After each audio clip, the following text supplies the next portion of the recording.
Buenos días, bienvenidos al primer panel del Encuentro Latinoamericano de Empresas Socialmente Responsables. Este panel tiene como título Perspectiva Global de la Sostenibilidad y para empezar doy la bienvenida al moderador Javier Mestre Jordá. Bienvenido, Javier. Buenas tardes o buenas noches en función desde donde nos escuchen, porque, bueno, pues si este encuentro de empresas socialmente responsables se caracteriza por algo es por ser virtual y por tener a gente que nos está oyendo de todas partes del mundo, que nos está viendo y que también está participando de todas partes del mundo. O sea, ahora mismo, bueno, vamos a iniciar el panel Perspectiva Global de la Sostenibilidad. Creo que ahora mismo estarán proyectando las semblanzas, ¿no?, de cada uno de ellos, pero voy a hacer una pequeña introducción a cada uno de ellos. Tenemos con nosotros desde los Países Bajos, desde Europa, buenas tardes a Manuel Meneses. Bueno, Manuel representa a Global Reporting Initiative para este panel. ¿Cómo estás, Manuel? Hola Javier, muy buenos días por allá, buenas tardes desde acá. Muy bien, muy agradecido por la invitación a CEMEFI y a mis compañeras panelistas. Y bueno, ahora nos cambiamos de continente, venimos aquí a América, a Michigan en concreto, donde está Sara Bostwick. Ella representa al CCP. ¿Cómo estás, Sara? Hola Javier, muy bien, saludos a todos. Y con nosotros también, ahora nos desplazamos, venimos aquí a México, al norte de México, a Monterrey, donde nos recibe Marta Herrera. Ella representa en este panel a Pacto Mundial, a RISE y a CEMEX. ¿Qué tal, Marta? ¿Cómo estás? Buenos días. ¿Cómo estás, Javier? Un saludo fuerte a todos y a todas.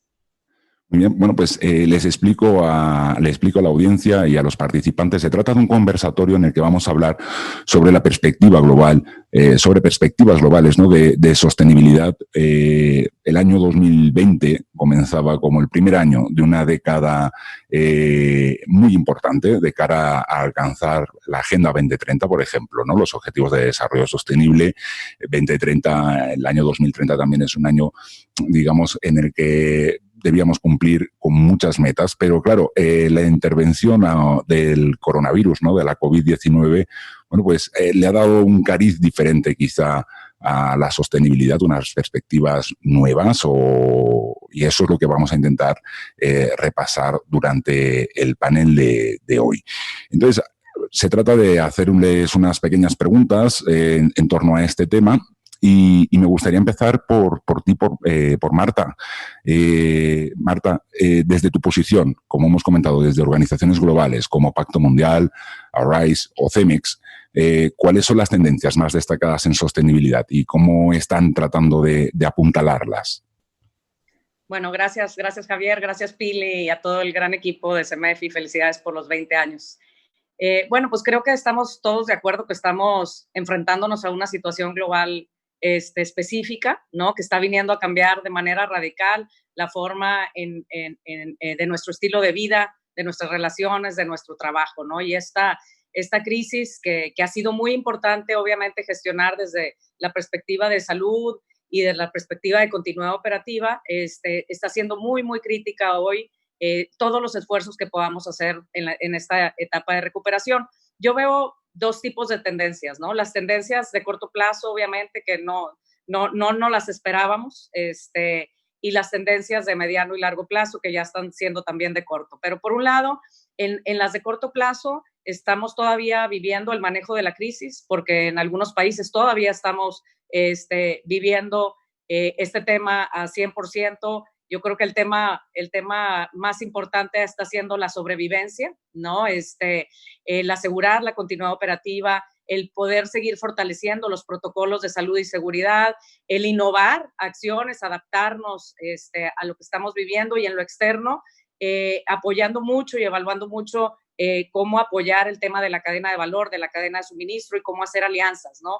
Al mismo tiempo, trabajando en este corto plazo con planes de acciones para reactivar y recuperar, ¿no? Tanto en lo interno, redefiniendo y actualizando nuestros planes de negocio, nuestras proyecciones, gestionando el tema de liquidez y solvencia y también pensando en medidas futuras del negocio y en lo externo, trabajando con cámaras, con gobiernos, con organizaciones de la sociedad civil. Platicando particularmente sobre el contexto de América Latina, bueno, la ayuda sigue siendo un foco en América Latina. Estamos claros que el COVID va a tener efectos muy, muy importantes en pobreza extrema y en pobreza, que seguramente van a aumentar de corto plazo, y esto va a tener un impacto muy importante en los sistemas educativos, en los sistemas de salud, está teniendo ya un impacto en los temas de violencia de género, y aún y cuando la mayoría de los países en América Latina se encuentra en una etapa ya de contagio acelerado, pues no estamos claros qué va a pasar, ¿no? Y cómo van a venir esas curvas. Así que vamos a estar, de por sí ya veníamos viviendo una situación o una posición débil con respecto al resto del mundo en cuanto a nuestro crecimiento económico, pues este tema obviamente va a tener un impacto. En cuanto a tendencias mundiales, digo, no queda mucho para pensar que los temas focalizados de la Agenda 2030 son y seguirán siendo el tema del desempleo, el tema de la desigualdad, que hoy en día es más evidente, el cómo apoyar a los jóvenes y el desempleo, las nuevas tecnologías, la pequeña y la mediana empresa. Escucho mucho el tema de la resiliencia y cómo los planes de prevención, el apoyo, por supuesto, a los grupos más vulnerables.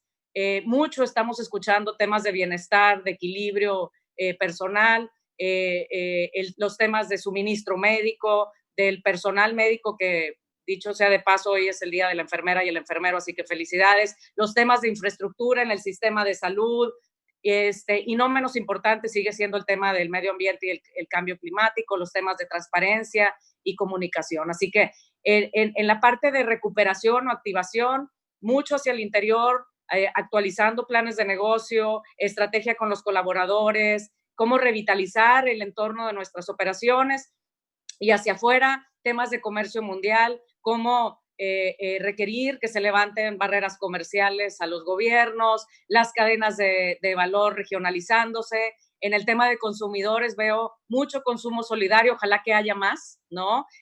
Consumidores viendo cómo apoyar el comercio local, comprando por anticipado.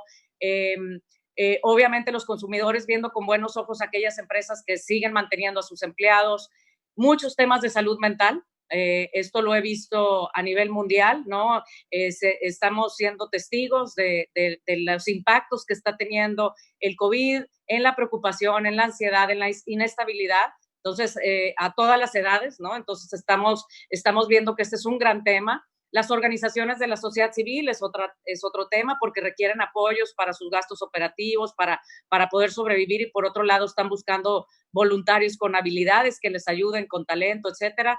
Ya lo mencioné, el tema de violencia doméstica, violencia de género, que reportan un alza a nivel global en Europa, pero no menos importante aquí en México también. El tema de la revolución digital, la apuesta por la automatización y obviamente hoy por los usos de la tecnología cada vez más, que esto también va a impactar en el home office. Los temas de alianzas, ¿no? Estamos claros que solos no podemos lograrlo, así que muchas estrategias creativas, de cómo trabajar de manera colaborativa. Los temas de mayor cohesión social, vemos mucha más simpatía, mucha más integración, comunicación con familiar, obviamente, pero también con los colegas. En el tema financiero, no menos importante, ¿no? Va a haber, y ya está habiendo caídas significativas, incremento en el desempleo, y eso va a tener que ser un foco muy importante, sobre todo con la pequeña y la mediana empresa, que para mí deben de ser ese foco, ¿no? Hay que ayudarlos mucho, hay que apoyarlos mucho con protocolos y medidas sanitarias, con la infraestructura necesaria que requieren para trabajar a distancia, el impacto que va a haber en educación, y estamos hablando mucho de educación, y finalmente de ciudadanía. Yo creo que la ciudadanía tiene que jugar un rol muy importante, lo está haciendo, de conciencia, de vigilancia, pero también tiene que jugar un rol muy importante de participación. Perfecto, Marta. Muchísimas gracias por esta primera intervención. Ahora me gustaría pasarle el turno a Sarah Bostwick, porque me parece muy interesante, ¿no? También conocer, ¿no? en CCP, que trabaja mucho, bueno, pues para conocer, ¿no? Cómo están viendo las tendencias los CEOs, ¿no? de grandes multinacionales, de grandes empresas, las tendencias, ¿no? que están siguiendo en sus empresas para ir hacia adelante en términos de sostenibilidad, en qué se encuentran, ¿no? Estas cabezas, ¿no? ¿Qué están pensando en estos términos? Correcto. La organización que represento, las siglas son CEP y significan Chief Executives for Corporate Purpose. Es una coalición de los presidentes de las empresas más grandes del mundo. Casi todas figuran en la lista de las 500 de Fortune y se pueden imaginar. Todas tienen más de 2.000 millones de dólares estadounidenses en ingresos anuales y de ahí para arriba. Entonces, la perspectiva que voy a compartir hoy viene de lo que observamos y lo que escuchamos de esas aproximadamente 200 empresas de las más grandes del mundo. Entonces, ténganlo en cuenta cuando consideren las tendencias que se están observando. Quiero resaltar dos tendencias de las más importantes que observa CSP entre estos presidentes empresariales. La primera tiene que ver con un nuevo capitalismo, una nueva versión del capitalismo con una orientación hacia los grupos de interés importantes de las empresas holísticamente, más allá de los accionistas de la empresa, pero incluyendo, por supuesto, a los accionistas. Evidencia de esta tendencia a nivel macro y colectivo en el sector privado. Uno, la Mesa Redonda Empresarial, que es una organización que tiene su sede en Washington, D.C., y es una coalición de unas 200 empresas, emitió una declaración que se llama la Declaración del Propósito de la Corporación en el 2019. Menciona los grupos de interés más importantes, como son los empleados, los accionistas, los proveedores, las comunidades donde operan las empresas. Y habla de hacer un negocio bien hecho en servicio de esos grupos de interés. Segundo, el Foro Económico Mundial, a quien todos conocemos, en el 2020 emitió un manifiesto sobre el propósito universal de una empresa, y va por la misma línea de la declaración de la Mesa Redonda Empresarial. Esos son dos indicios importantes de esta nueva orientación que tienen los presidentes de las grandes empresas. Y consistentemente, cuando CSP les pregunta cuál es la acción que más aumenta la confianza en una empresa, los presidentes encuestados nos dicen que el trato de los empleados junto con el comportamiento ético son las acciones más importantes. Ahora, ¿cómo se manifiesta esa tendencia a nivel de una empresa individual? Cada empresa tiene un propósito superior para satisfacer alguna necesidad o resolver un problema en la sociedad. Más allá, ese propósito va más allá de ganar dinero, simplemente. Incluye ganar dinero para lograr un propósito superior a eso. De hecho, en el 2017, hace 3 años, el 88% de los presidentes empresariales que encuestamos dijeron que sus empresas operan con miras a un propósito superior en la sociedad. Y luego, si hay tiempo, hay varios ejemplos que podemos citar, de cuál es ese propósito superior único de de varias empresas ejemplares. Esa es la primera tendencia. La segunda, rápidamente, es el largoplacismo en la interacción de las empresas con los mercados de capitales. La mayoría de las empresas más grandes del mundo ahí cotizan. Y en el 2016, hace 4 años, el 86% de los presidentes empresariales que encuestamos dijeron que la dedicación del tiempo de los presidentes empresariales se orienta demasiado a temas de corto plazo, a veces a coste de el desempeño y competitividad de la empresa en el largo plazo. Más para acá, en el 2020, este año, el 81% de los presidentes empresariales dijo que los incentivos de los ejecutivos empresariales deberían vincularse más con indicadores de largo plazo, orientado a grupos de interés más allá de simplemente la renta para los accionistas. Y para un tercer indicio de esta tendencia que observamos entre los presidentes empresariales, en los últimos 3 años, el presidente del inversionista más grande del mundo, BlackRock, el presidente se llama Larry Fink, emitió una carta anual a los presidentes de las empresas en las que invierte BlackRock, enfatizando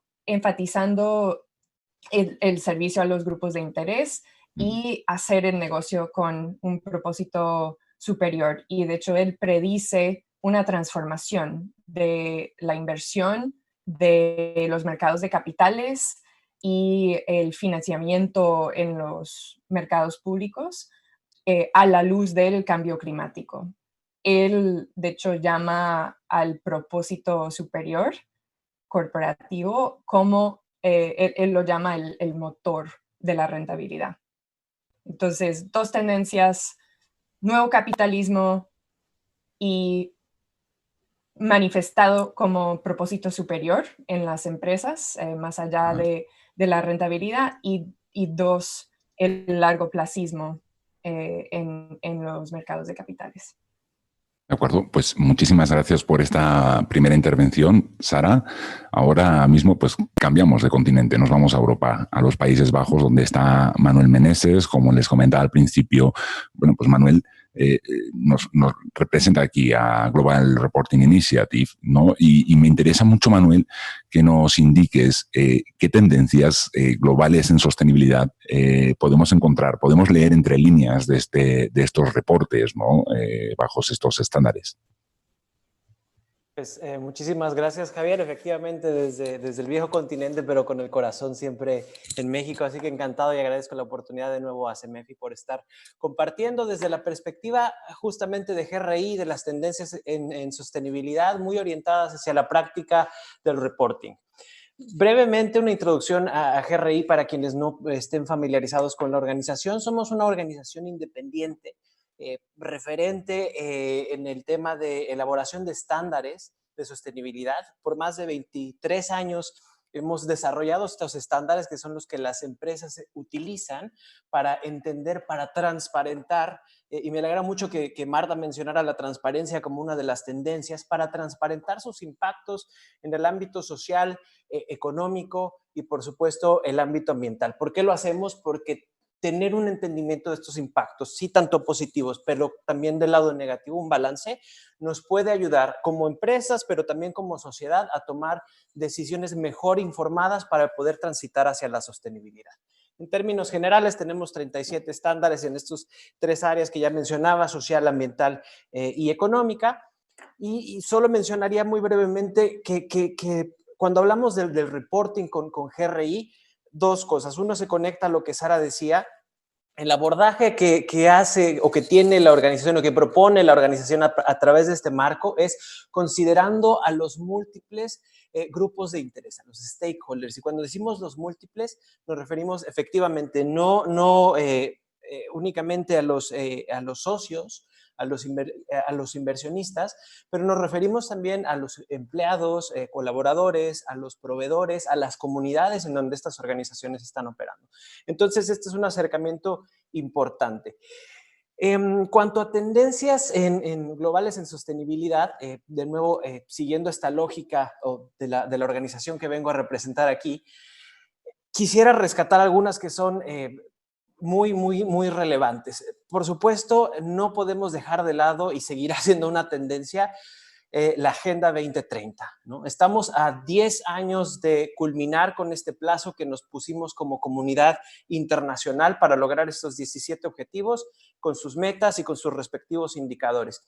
En ese sentido, GRI ha trabajado muy de cerca con aliados. Uno de ellos es precisamente el Pacto Mundial en Nueva York. Me da mucho gusto también que esté aquí muy bien representado por Marta, a través de una plataforma en la que las empresas han trabajado en este proceso cofacilitado por el Pacto Mundial, por GRI, para crear instrumentos que les permitan no solo transparentar, sino comunicar y evaluar sus impactos alineados sí a los estándares GRI, pero sobre todo a los objetivos de desarrollo sostenible. Entonces, esta agenda es la tendencia, seguirá siendo la tendencia, por más que haya una pandemia encima, esta agenda es prioritaria y cabe mencionarla cuantas veces sea necesario. También muy conectado a lo que compartía Sara, justamente la inversión sustentable es el nuevo normal, no en este momento, desde hace ya algunos años vemos que hay una tendencia en que cada vez más se pone este dinero, la comunidad inversionista está volteando a estas empresas que dentro de los impactos, de las cuestiones de impactos ambientales y sociales, pues bueno, está tomando el liderazgo y está planteando nuevas maneras de hacer las cosas. Por ahí se mencionaba el nuevo capitalismo y pues son estos nuevos marcos que están surgiendo y que se están debatiendo. Entonces, la inversión sustentable, sin duda, no me detengo más, seguramente que a lo largo de este foro, no nada más de este panel, se hablará muchísimo de este tema. Otra cuestión interesante que creo que vale la pena traer a la mesa tiene que ver con las regulaciones en torno a la información no financiera. Justo hace un par de horas tuvimos una reunión interna con el equipo de policy aquí de GRI. Estamos por lanzar una siguiente edición de una publicación que se llama Carrots and Sticks, a través de las redes de GRI y bueno, contactándome directamente con muchísimo gusto se las proporcionamos, en donde abordamos los marcos de los instrumentos de política y hemos visto que hay 169 políticas actualmente en 67 países y regiones que hoy hacen referencia a GRI como estos estándares de sostenibilidad. Entonces, vemos que la tendencia está hacia que cada vez más mercados financieros, más las bolsas de valores están exigiendo o solicitando a las empresas que den a conocer esta información no financiera. Cuando pensamos a nivel gobierno, vemos también que una tendencia está avanzando hacia la misma dirección. Es muy interesante lo que está pasando de este lado del mundo. A nivel Unión Europea hay una directiva que hace obligatorio para empresas de ciertas características transparentar estos impactos, elaborar sus informes no financieros, incluso a un nivel en donde el Board of Directors es responsable de la información que se publique. O sea, empieza a tener el mismo nivel de importancia que los informes financieros. Otra tendencia interesante tiene que ver con las cadenas globales de proveeduría. Hay una mayor presión para empezar a transparentar y no solo transparentar los impactos a lo largo de estas cadenas, pensando en un mundo global e interconectado. Va a ser muy interesante cómo se van a reajustar después de esta pandemia, pero bueno, eso es cuestión de otro panel. En el sentido de no solo transparentar los impactos, pero también la corresponsabilidad. Sobre todo está muy puesto el énfasis en temas de derechos humanos y cuál es la corresponsabilidad de las empresas a lo largo de sus cadenas, sin importar en qué región del mundo se encuentre. O sea, ya uno no se puede desligar y decir, bueno, es que ese es el proveedor de mi proveedor. No, cada vez hay una mayor exigencia por parte de las autoridades y las diferentes legislaciones. Quisiera mencionar nada más como últimos 2 puntos, muy interesante y vale la pena pensando hacia el futuro y hacia la reconstrucción que tendremos que salir como país en México, como sociedades y como países. lo que está haciendo la Unión Europea mediante el Green Deal. Y este Green Deal era un acuerdo, es el nuevo acuerdo para lograr un desarrollo sostenible. En Europa se han puesto la meta de aquí al 2050 lograr la neutralidad climática. Y esto implica no solo el esfuerzo de los gobiernos, sino que también se suman otros actores importantes como lo son las empresas. Por supuesto que aquí lo que mencionábamos de las directivas sobre divulgación de información no financiera y lo que se pide a nivel legislación va a ser revisada, va a haber nuevos requerimientos. Es importante que lo anticipemos en donde no está sucediendo, y qué mejor que anticiparlo y que se vuelva eso una ventaja competitiva a después tener que ajustarse rápidamente a una ley que nos está poniendo la presión. Y finalmente cerraría diciendo que algo que nos parece o me parece una gran tendencia global en sostenibilidad es escuchar a nuestros grupos de interés. Hoy más que nunca, en una situación en donde las cosas están cambiando a una velocidad muy acelerada, cuando hablo de los grupos de interés no hablo de nuevo únicamente de los accionistas ni de los inversionistas, sino en un aspecto muy general. Uh-huh. Pues muchísimas gracias, Manuel, por cerrar este primer turno de preguntas. Indudablemente, la COVID-19, todos los escenarios, ¿no?, que nos ha traído la pandemia, ¿no?, esta emergencia sanitaria, dibuja mucho, perdón, bueno, es el perrito del vecino, son cosas del directo. Bueno, yo lo que me gustaría es ahora justo ir hacia ese punto, ¿no? De cuáles son los aprendizajes, en su opinión, y esta pregunta es general para los tres, ¿no? ¿Cuáles son los aprendizajes que está dejando a las empresas en materia de sostenibilidad la epidemia de la COVID-19? Y bueno, pues no sé qué papel puede jugar la sostenibilidad en esta nueva normalidad, ¿no?, como ha venido a decirse. Entonces, me gustaría empezar primero por Sara, a ver si nos puedes aportar, en tu opinión, cuáles son esos aprendizajes, qué papel, qué rol va a jugar la sostenibilidad en la nueva normalidad, porfa. Por supuesto, bueno, la sostenibilidad es y todos los temas que mencionamos son más relevantes, más apremiantes que nunca. Si necesitábamos más justificación o razón o racional para tener lo que acabo de decir, para reorientar nuestro sistema de capitalismo, para servir las necesidades de los grupos de interés, satisfacer necesidades de la sociedad, resolver problemas, nunca ha sido más claro ese rol del sector privado y de la empresa, que durante una pandemia, cuando todo el mundo y todos los seres humanos necesitamos tener un objetivo y una acción colectiva, compartida, para superar este gran reto compartido entre toda la humanidad. En abril de este año, hace poco, les pedimos a los presidentes empresariales su evaluación de esta pandemia. Y el 62% dijo que esta pandemia es totalmente diferente a otras crisis que han enfrentado en el pasado en sus carreras, incluyendo recesiones económicas y otros tipos de retos.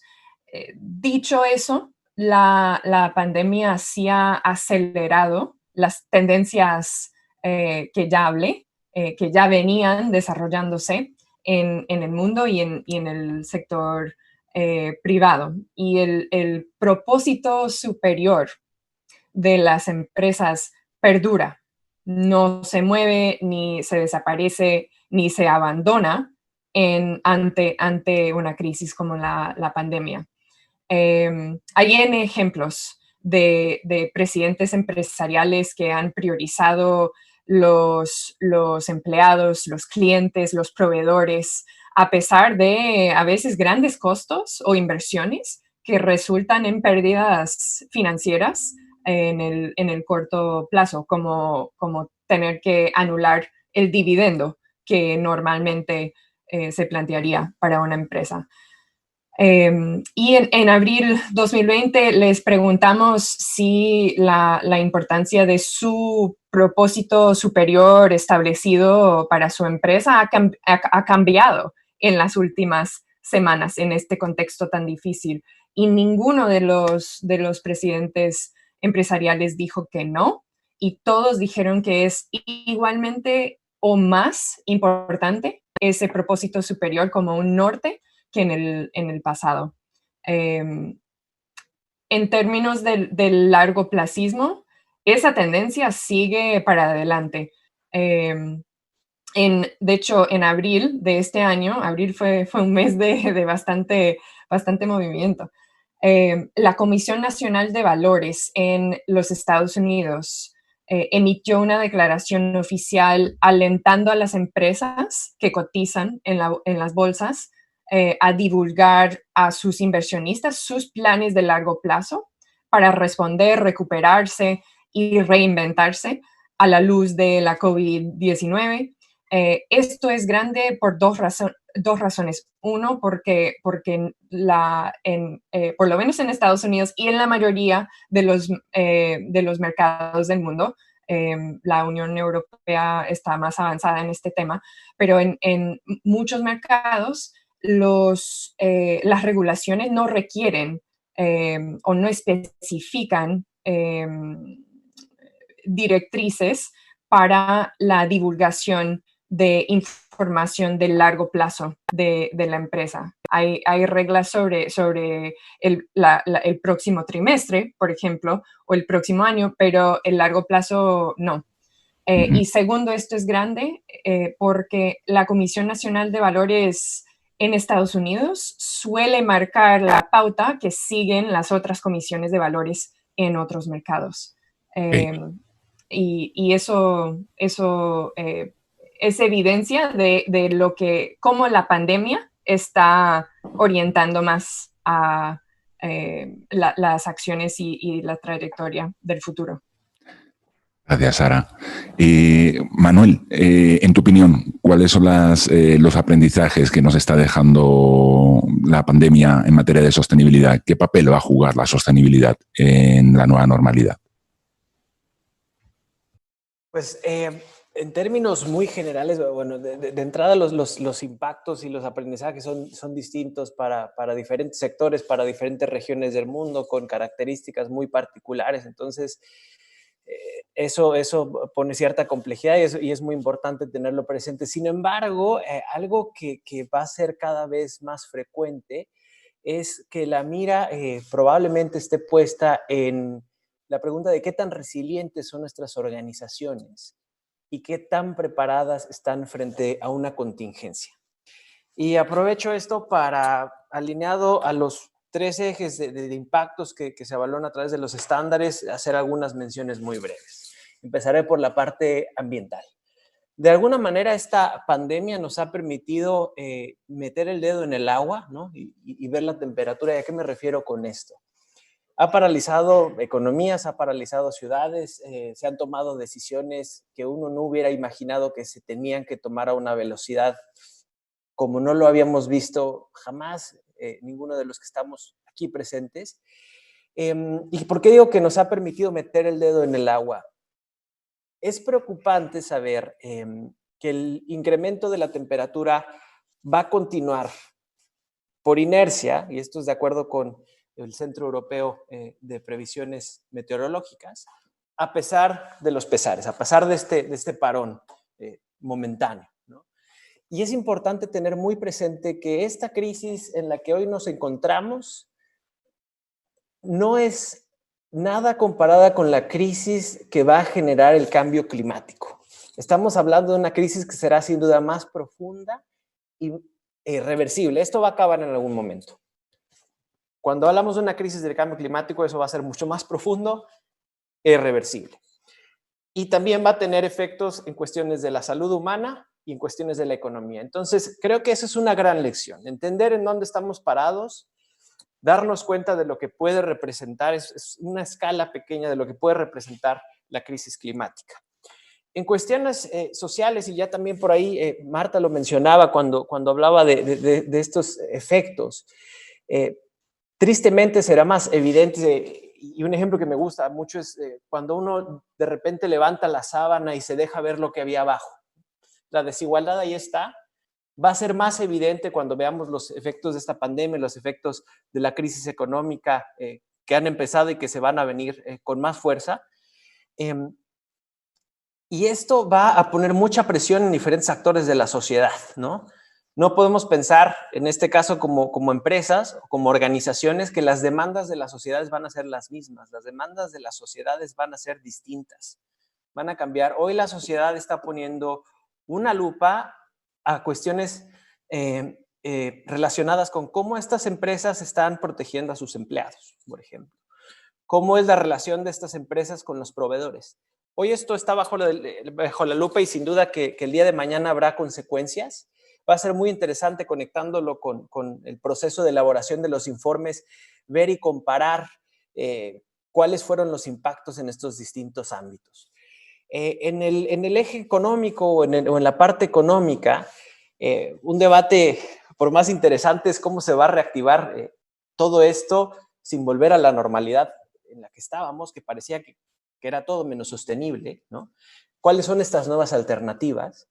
De nuevo, por eso vale la pena echarse un ojo en lo que está haciendo la Unión Europea con este acuerdo verde, este Green Deal, porque ya han dicho que este acuerdo sigue siendo prioritario para lograr la recuperación y transitar realmente hacia un desarrollo sostenible.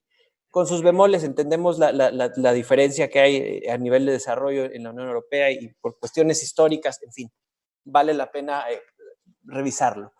Y en ese sentido, cuestiones también conectadas a lo económico, como por ejemplo, hablando de la Agenda 2030, pues bueno, los recursos para que la Agenda 2030 pudiera avanzarse y para realmente alcanzar el desarrollo sostenible, pues bueno, está financiado en parte por el dinero que se aporta a través de los impuestos. Entonces, este tipo de temas van a empezar a salir también a la luz. Lo menciono porque el año pasado GRI lanzó el primer estándar global sobre impuestos. Creo que vale la pena revisarlo a profundidad. Y cierro diciendo, Javier, que 2 puntos interesantes de esto es, uno, vamos a requerir mayor colaboración para salir de la crisis, sin duda. El papel de las empresas va a ser fundamental, como lo venía siendo para empujar la Agenda 2030, que de nuevo sigue estando al corazón y nos quedan 10 años. Muchas gracias, Manuel. Ya pues para concluir, Marta, me gustaría conocer tu opinión sobre, bueno, cuál es el nuevo rol, o cuál va a ser el rol, perdón, que va a jugar la sostenibilidad en la nueva normalidad, ¿no? Todo tuyo. Gracias. Yo coincido totalmente con mis colegas panelistas. Por un lado, seguirá siendo relevante y hoy más que nunca lo vemos evidente el tema de la sostenibilidad. Y por otro lado, el tema de la resiliencia, ¿no? El tema del propósito que hemos estado hablando tiene que ser visto de manera concreta en acciones contundentes por parte de las empresas en conjunto con gobierno, sociedad civil, ciudadanos y otros actores. Si antes hablábamos de que teníamos que acelerar el paso para la Agenda 2030 con las circunstancias y como vamos a quedar, va a ser todavía más necesario el acelerar el paso con proyectos muy contundentes, iniciativas globales, en donde realmente veamos a los mercados, a los financieros, a las empresas y a las organizaciones de la sociedad civil, a las universidades, a los medios de comunicación, trabajando de manera colaborativa. Hablábamos con un grupo de mujeres líderes el otro día y decíamos, si el COVID, en vez de ser una enfermedad, hubiera sido una cura, ¿de qué nos estaría curando? ¿No? Y yo creo que también hemos aprendido muchas cosas y hay que ver las oportunidades que se nos presentan. Grandes oportunidades veo yo para realmente hacer una escucha profunda con nuestros grupos de interés y hacerlos corresponsables. Han surgido liderazgos, ojalá que surjan más. Necesitamos liderazgos que puedan realmente liderar el cambio ante esta agenda. Nosotros como empresa, obviamente hemos aprendido muchas cosas. Logramos focalizar todo nuestro trabajo en nuestros empleados, en nuestros clientes, en nuestras comunidades y lanzar hacia la comunidad protocolos de ayuda que puedan ser copiados y replicados, porque yo creo que eso es uno de nuestros grandes temas, desde la perspectiva, obviamente, del Pacto Mundial, de grupos como Arise, que me toca presidir, o Red América. El trabajo con las pequeñas y medianas empresas va a ser clave. Estamos focalizando mucho nuestro trabajo en temas de capacitación, en encontrar esquemas de apoyo financiero, reorientación de programas, ayudarlos en todo este proceso, visibilizando mucho y compartiendo mejores prácticas, que es el momento de hacerlo, y poder juntarnos con otros en estas iniciativas globales. Y en Arise, que somos un grupo del sector privado en conjunto con el sector público para la prevención de riesgos. Este va a ser un tema fundamental, el cómo nos comuniquemos, cómo informemos, cómo nos capacitemos y cómo tengamos herramientas hacia adentro para prevenir. Yo creo que la prevención se hace evidente en estos momentos en el que tenemos que estar ya pensando en escenarios permanentes de cómo vamos a actuar, mejores, peores, ¿no? Y tener esas claves. Así que muchas reflexiones de cómo reactivar, de qué sigue y de cómo reimaginarnos este futuro, accionando de manera concreta con este gran propósito que tenemos las empresas, pero poniendo ese gran propósito en acción en conjunto con los demás. Perfecto. Bueno, pues creo que lo hemos hecho muy bien en cuanto al tiempo. Nos ha dado tiempo, nos ha permitido hablar de estas dos preguntas. Sí es verdad que nos vamos a quedar sin algunas de las preguntas del público, que se ven muy interesantes. Yo creo que estaría muy bien, ojalá CEMEFI nos pueda poner en contacto, ¿no? A lo mejor con las personas que participan. Digo, el diálogo puede seguir en las redes sociales, donde está Manuel, Marta y Sara, LinkedIn, Twitter y tal, para poder continuar platicando. Yo como conclusión creo, resumir todo lo que hemos hablado en tan poco tiempo siempre es complicado, pero yo creo que es eso, que la nueva normalidad o será sostenible o no será, ¿no? Ha venido la COVID-19, por supuesto, a aflorar, digamos, los graves problemas que estábamos enfrentando como humanidad, ¿no? Pero también a que se subrayen las grandes soluciones que se estaban proponiendo, por ejemplo, con Agenda 2030, como una mayor búsqueda del diálogo con los grupos de interés, no solamente en el círculo cercano, sino mucho más amplio, las alianzas, etcétera, etcétera. Creo que el Centro Mexicano para la Filantropía tiene que estar ahora mismo proyectando unos diplomas para cada uno de nuestros panelistas. Son unos diplomas de momento virtuales. Ellos nos aseguran que los firmarán. Ahora no tienen firma, pero los firmarán y se los harán llegar a sus casas. Entonces, nada, por mi parte, agradecer al Centro Mexicano para la Filantropía, bueno, pues habernos permitido que con este panel inaugurar, después de la inauguración oficial, obviamente, este encuentro de empresas socialmente responsables de Latinoamérica, ¿no? De manera virtual, y agradecer, por supuesto, a Marta Herrera, a Sara Boswick y a Manuel Meneses, pues su participación, ¿no? Y su diligencia para cumplir con los tiempos. Muchas gracias, Javier, y gracias al CEMEFI. Fuerza y ánimo, todos. Adelante. Muchas gracias. Mucho éxito con el resto del evento. Bye.